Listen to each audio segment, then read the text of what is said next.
Duty എന്നുള്ളത് മാത്രം ചെയ്യുന്ന ഒരു ലാലിനെ ഞാൻ കണ്ടിരിക്കുക. തീർച്ചയായിട്ടും ഈ സമയങ്ങളിലൊക്കെ അദ്ദേഹം ഇത്തരം ഒരു ആഗ്രഹം എപ്പോഴെങ്കിലും ഒരു പട്ടാളക്കാരോട് ഒരുപക്ഷെ അദ്ദേഹത്തിന് വല്ലാത്തൊരു അഭിനിവേശം ഉണ്ടായിരുന്നിരിക്കാം. എപ്പോഴെങ്കിലുമൊക്കെ ഇത്തരം ഒരു ആഗ്രഹം അദ്ദേഹം പ്രകടിപ്പിച്ചിരുന്നു ഈ ഒരു ലഫ്റ്റനന്റ് കേണൽ പദവിയെ പറ്റി?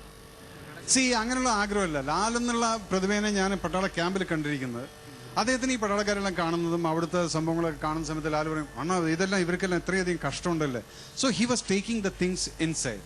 പിന്നെ അതുപോലെ തന്നെയാണ് ലാൽ എഴുതിയതും. ഹൃദയം തുറന്ന് എഴുതി. ഒരു പട്ടാളക്കാരൻ എന്നുള്ളത് എനിക്ക് എന്താണെന്നുള്ള അറിയാൻ പാടില്ലായിരുന്നു. ഈ കീർത്തിചക്ര ചെയ്തതിന് ശേഷം ഒരു പട്ടാളക്കാരൻ എന്റെ ലൊക്കേഷന് വരുന്ന സമയത്ത് ഞാൻ എഴുന്നേറ്റ് നിന്നിട്ട് കൈ കൊടുക്കുകയാണ് ചെയ്യുന്നത്. ബൈ ബിക്കോസ് ആ റെസ്പെക്ട് തനിയെ ലാലിന് വന്നു. ലാൽ നേരിട്ട് കണ്ടു ഇവരുടെ അവസരം. അതുപോലെയാണ്. അപ്പൊ ലാൽ നേരിട്ട് കാണുന്ന സമയത്തും ലാൽ എന്നുള്ള നടൻ ആ ക്യാരക്ടറിലേക്ക് ചെന്നുകൊണ്ടിരിക്കുകയാണ്. So that is what he was studying. അതാണ് പട്ടാളക്കാർ കണ്ടിട്ട് എല്ലാവരും എൻ്റെ അടുത്ത് ആദ്യം കീർത്തിചക്ര തുടങ്ങുന്നതിന് മുന്നില്ല. ബിക്കോസ് പല വിധത്തിലുള്ള കമന്റുകളും വരും. ലാലിൽ ഈ തടിയെല്ലാം വെച്ചിട്ട് കമാൻഡോ ആവാൻ പറ്റുമെന്ന്. അപ്പൊ ഞാൻ പറഞ്ഞു, ലാലിനേക്കാൾ തടിയുള്ള 2 ഇരട്ടി തടിയുള്ള ആൾക്കാരെ പട്ടാളത്തിൽ ഓഫീസേഴ്സ് ആയിട്ടുണ്ട്. ഇത് തടിയോ അല്ലെങ്കിൽ അതിന്റെ മേക്കോ അല്ല, ഇറ്റ്സ് എ വിൽ. ആ മനസ്സിന്റെ ശക്തി അത് ലാൽ കാണിച്ചു തന്നിട്ടുണ്ട്. ശാലിനി, ഞാൻ തിരിച്ചു വരാം. തീർച്ചയായിട്ടും മോഹൻലാലിന്റെ ആരാധകർ അവിടെ മേജർ രവിയുടെ നേതൃത്വത്തിൽ വലിയൊരു ആഘോഷം തന്നെയാണ് സംഘടിപ്പിച്ചിരിക്കുന്നത്.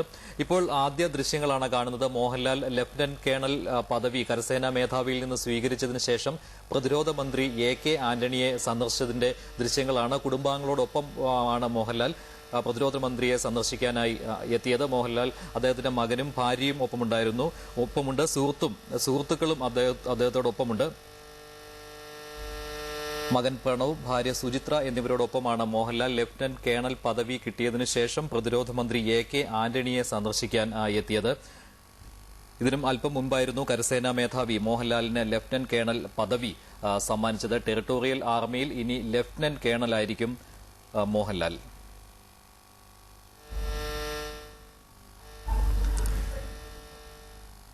കൂടുതൽ വിവരങ്ങളുമായി ദില്ലിയിൽ നിന്ന് പ്രശാന്ത് രഘുവംശം ടെലിഫോൺ ലൈനിലുണ്ട്. പ്രശാന്ത്, എത്രത്തോളം പ്രൗഢഗംഭീരമായ ചടങ്ങിൽ വെച്ചാണ് സൂപ്പർ താരം മോഹൻലാലിന് ലഫ്റ്റനന്റ് കേണൽ പദവി സമ്മാനിച്ചത്? മഞ്ജുഷ്, വളരെ ലളിതവും എന്നാൽ പ്രൗഢഗംഭീരവുമായ ഒരു ചടങ്ങ് സൗത്ത് ബ്ലോക്കിൽ ഇന്ത്യയുടെ സൈനിക പ്രതിരോധ മന്ത്രാലയങ്ങളുടെ മുഴുവൻ ആസ്ഥാനമായ സൗത്ത് ബ്ലോക്കിൽ ആണ് നടന്നത്. മോഹൻലാൽ കരസേനാ മേധാവി ജനറൽ ദീപക് കപൂറിന്റെ ഓഫീസിലെത്തിയാണ് രാജ്യത്തിന്റെ ഈ ആദരവ് ഏറ്റുവാങ്ങിയത്. ഒരുപക്ഷെ മലയാളികളുടെയും അതുപോലെ മലയാള സിനിമയുടെയും ഒക്കെ അഭിമാനമായ മോഹൻലാൽ 11:30 മണിക്കാണ് സൗത്ത് ബ്ലോക്കിൽ എത്തിയത്. ആർമി ഉദ്യോഗസ്ഥന്റെ യൂണിഫോമിൽ തന്നെയായിരുന്നു മോഹൻലാൽ അവിടെ എത്തിച്ചേർന്നത്. ഇതിനുശേഷമാണ് മോഹൻലാൽ ജനറൽ ദീപക് കപൂറിന്റെ മുറിയിലേക്ക് പോയത്.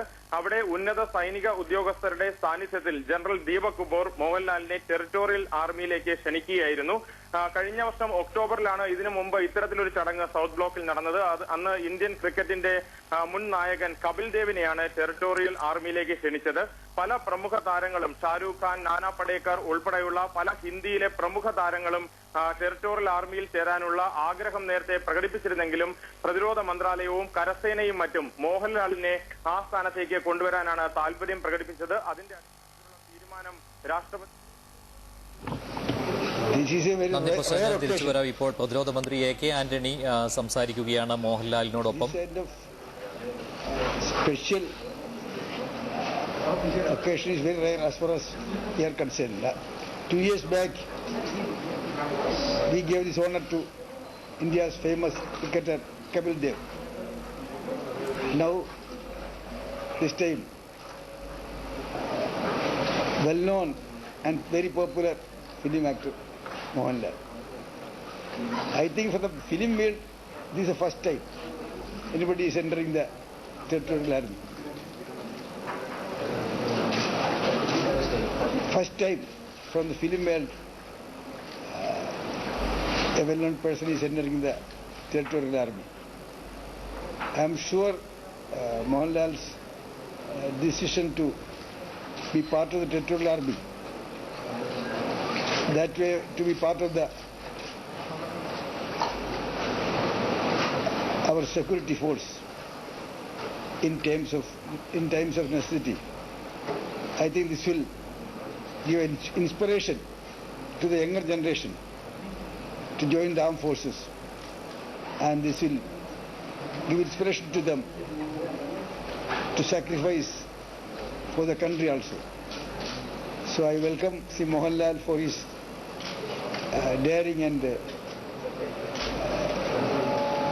also his patriotic decision to be part of the Territorial Army.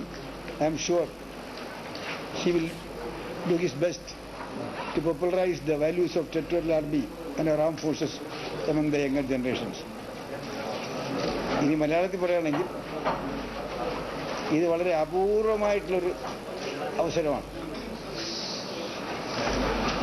ഇതുപോലുള്ള ബഹുമതികൾ വളരെ അപൂർവമായിട്ട് നമ്മൾ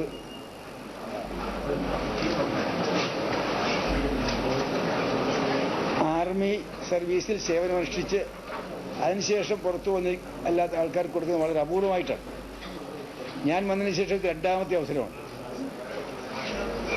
ഞാൻ പ്രതിരോധ മന്ത്രിയായതിനു ശേഷം ഇതുപോലുള്ള അവസരം ആദ്യം ഉണ്ടായത് 2 വർഷം മുമ്പ് ഇന്ത്യയുടെ പ്രശസ്തനായ ക്രിക്കറ്റ് താരം കപിൽ ദേവിനാണ് ആദ്യം ഈ ബഹുമതി കൊടുത്തത്. രണ്ടാമതായിട്ട് കേരളത്തിൻ്റെയും തെക്കേ ഇന്ത്യയുടെയും അതുപോലെ തന്നെ ഇന്ത്യയുടെ തന്നെ ഫിലിം രംഗത്തെ ഏറ്റവും പ്രശസ്തനായ അതുപോലെ തന്നെ ഏറ്റവും പോപ്പുലറായിട്ടുള്ള മോഹൻലാലിനാണ് ഈ പുതിയ അംഗീകാരം നൽകിയിരിക്കുന്നത്.